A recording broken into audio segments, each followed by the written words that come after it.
The morning I stood at the top of my own staircase and could not decide whether the pain of going down was worth getting to the kitchen for breakfast was the morning I understood that something had changed permanently in my body and I could not walk away from it any longer.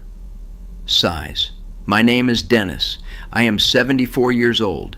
I taught physical education for 31 years, and for 4 of those years after I retired, I lived with knee pain that took away the thing I had built my entire professional life around, the ability to move freely through the world without thinking about it.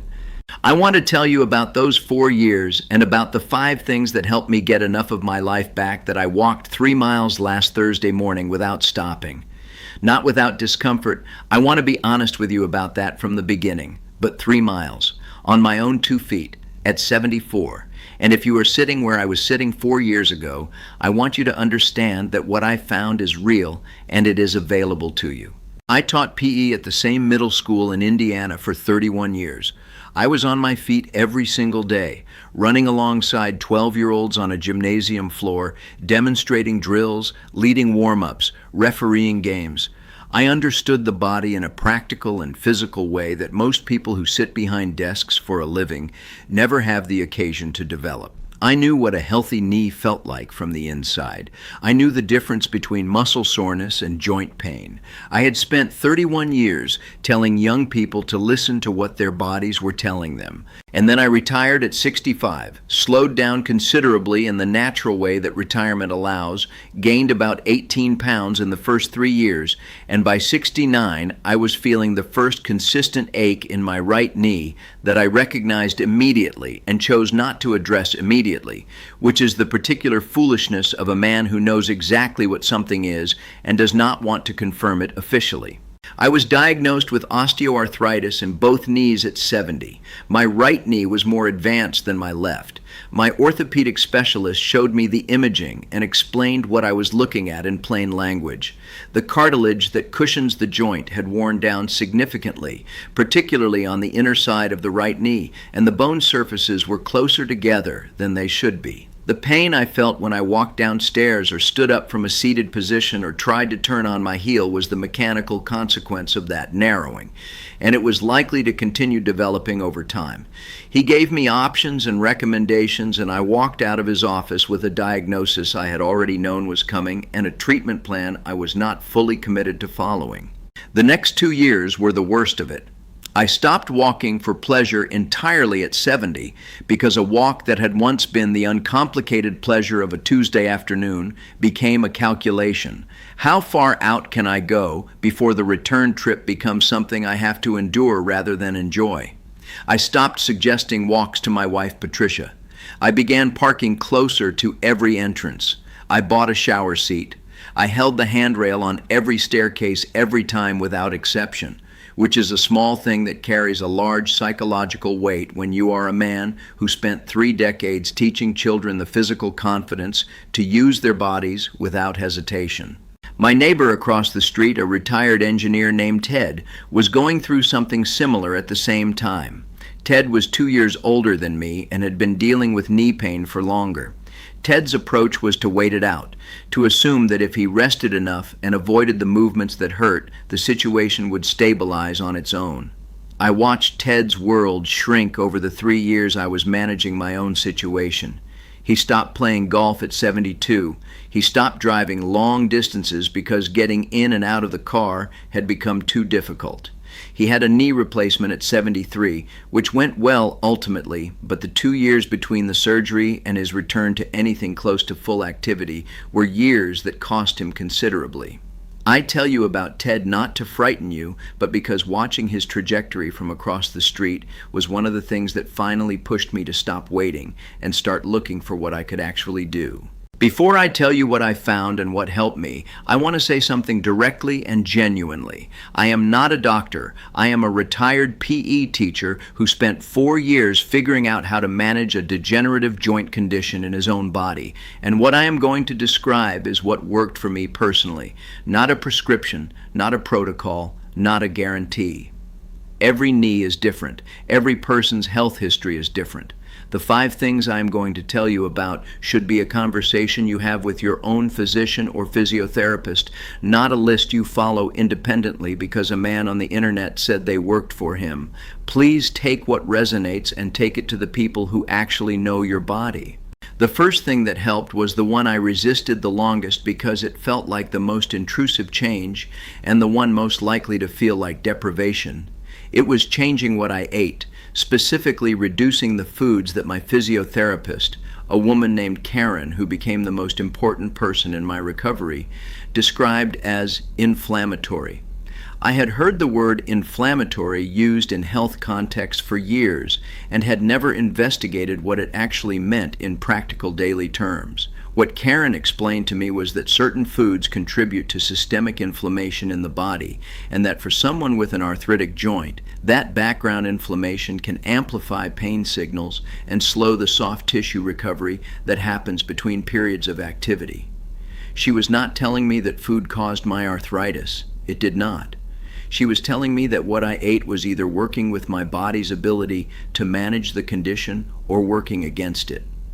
I cut out most of the processed foods I had gradually accumulated in my diet since retirement, things I had never eaten much of during my working years when I was more active and more attentive to what I put in my body. I reduced red meat to twice a week. I increased the oily fish I had always liked but not eaten consistently: salmon, mackerel, sardines. I added more leafy greens to meals where they had not previously appeared.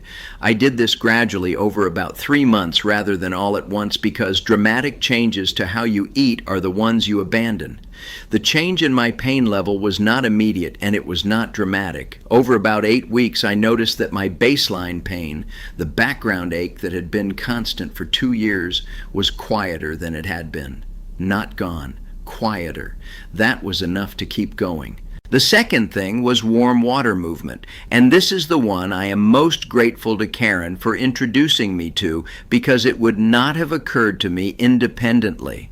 I had been avoiding movement because movement hurt, which is the natural and understandable response to pain, but which in the case of osteoarthritis is often counterproductive because the joint needs movement to circulate the synovial fluid that lubricates it, and a joint that is not moved regularly becomes stiffer and more painful, not less.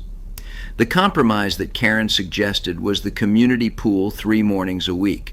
Not swimming laps. I had never been a swimmer, and I was not about to become one at 71.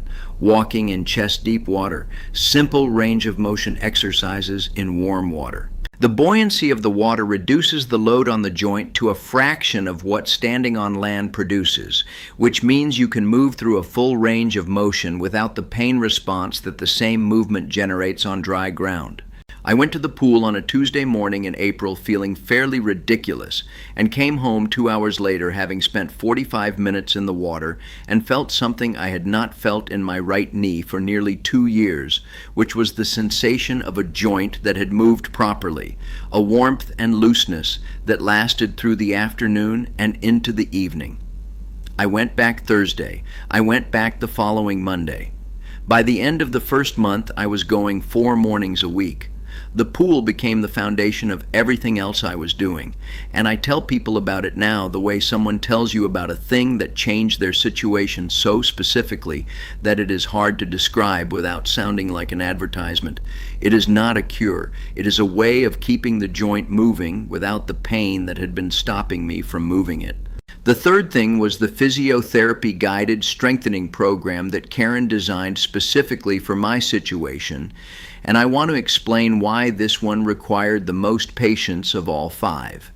The mechanism, as Karen explained it to me, is that the muscles surrounding the knee, particularly the quadriceps at the front of the thigh and the muscles of the hip, bear a significant portion of the load that the joint itself would otherwise absorb. A stronger set of surrounding muscles means less work for the damaged joint, which means less pain under load. This is not a complicated concept, and I had understood it professionally for 30 years. What I had not done was apply it consistently to my own body after retirement, because I had stopped the daily physical activity that had maintained that muscle mass throughout my working life, and I had not replaced it with anything. Karen gave me 4 exercises, just 4. They were not impressive-looking exercises. 2 of them could be done sitting in a chair. She told me to do them every day without exception, to do them slowly and with attention to form rather than rushing through them, and to expect no meaningful change for the first 6 weeks. She was right about the 6 weeks. Around week 7, I noticed that standing up from my car seat had become slightly less effortful. Around week 10, I was going upstairs without holding the rail on every step.